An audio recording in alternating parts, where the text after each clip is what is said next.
Hi, I'm Marie. Today we're going to talk about how to make a stained glass window. So let me show you what you're going to need. You may have already found the instructions that are in your bag. We're not going to make this, but if you want to find another image online, feel free to do so. But you should have some paints, some regular white glue,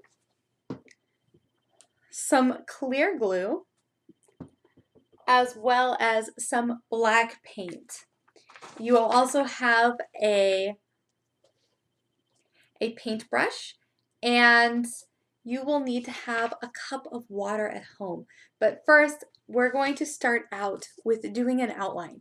So you will have a picture. I've chosen the picture of the dragon.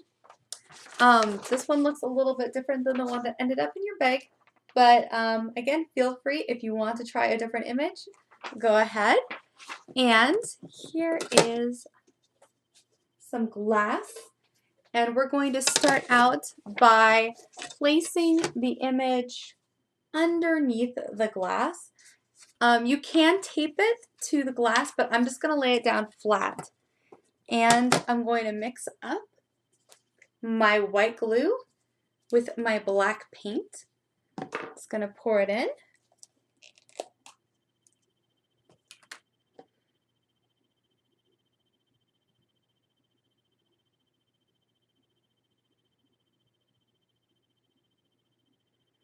And then we're going to mix it around in there.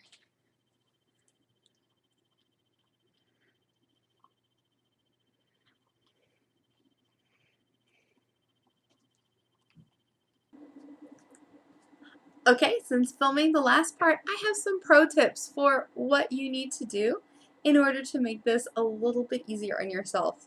The first thing I'm going to say is with your glue that you've painted black, you don't want to open the lid all the way. We're actually going to just open it just a tiny bit.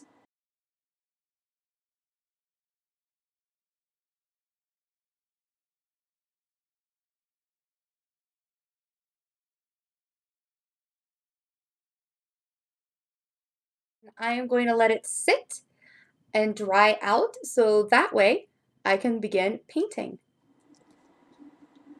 Alright, so I let it dry overnight, so you can see I now have an outline of my dragon. So I'm going to now mix up some colors. You can use a pan or anything that's available at home. I already had a palette, so I'm going to use this.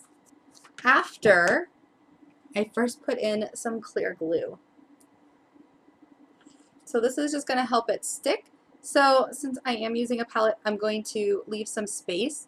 So I'm just going to squirt in between because I'm going to hopefully mix my colors up a little bit.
Alright, so now I have finished painting it, and as you can see, it is now a fire-breathing dragon. So I'm going to let it dry for a few hours and then see what it looks like in the window.